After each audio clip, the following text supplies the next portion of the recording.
Donc, je suis enseignant en électrotechnique, détaché, donc d'éducation nationale détaché au ministère de la Défense, et je suis en poste à Saint-Mandrier depuis 2013, et en charge, entre autres, de la mise en place de cette mention complémentaire mécatronique navale en partenariat entre Marine nationale et Éducation nationale. J'assure entre autres le lien entre les deux lycées partenaires, le lycée Sisson et le lycée Langevin, qui sont deux lycées de la région toulonnaise, et l'école, bien sûr, militaire de Saint-Mandrier. Chacune des deux parties travaille en complémentarité. Il s'agit pour la Marine nationale de former au mieux des jeunes à être des techniciens polyvalents sur un bateau de nouvelle génération. Et pour l'éducation nationale, il s'agit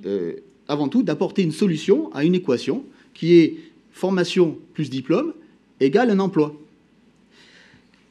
Et c'est la première fois, et c'est innovant dans le sens où, pour la première fois,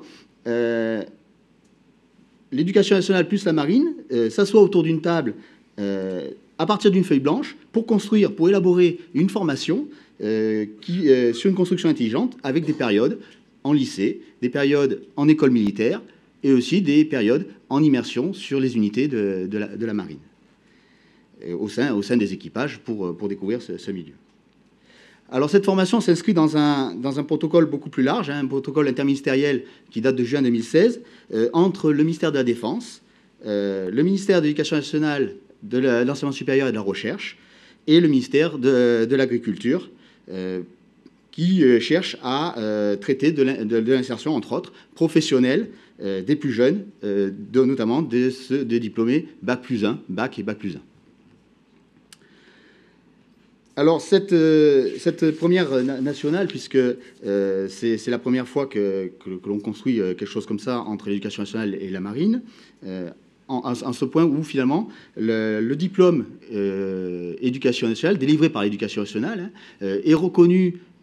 aussi par l'institution militaire pour le brevet militaire. Et en plus, ces jeunes gens seront directement employables sur les bords sans avoir besoin de repasser en école de formation. De l'éducation nationale, cela donne des étudiants qui sont motivés, investis dans leur projet. Ils construisent un vrai projet professionnel qui les concerne, une vie en internat,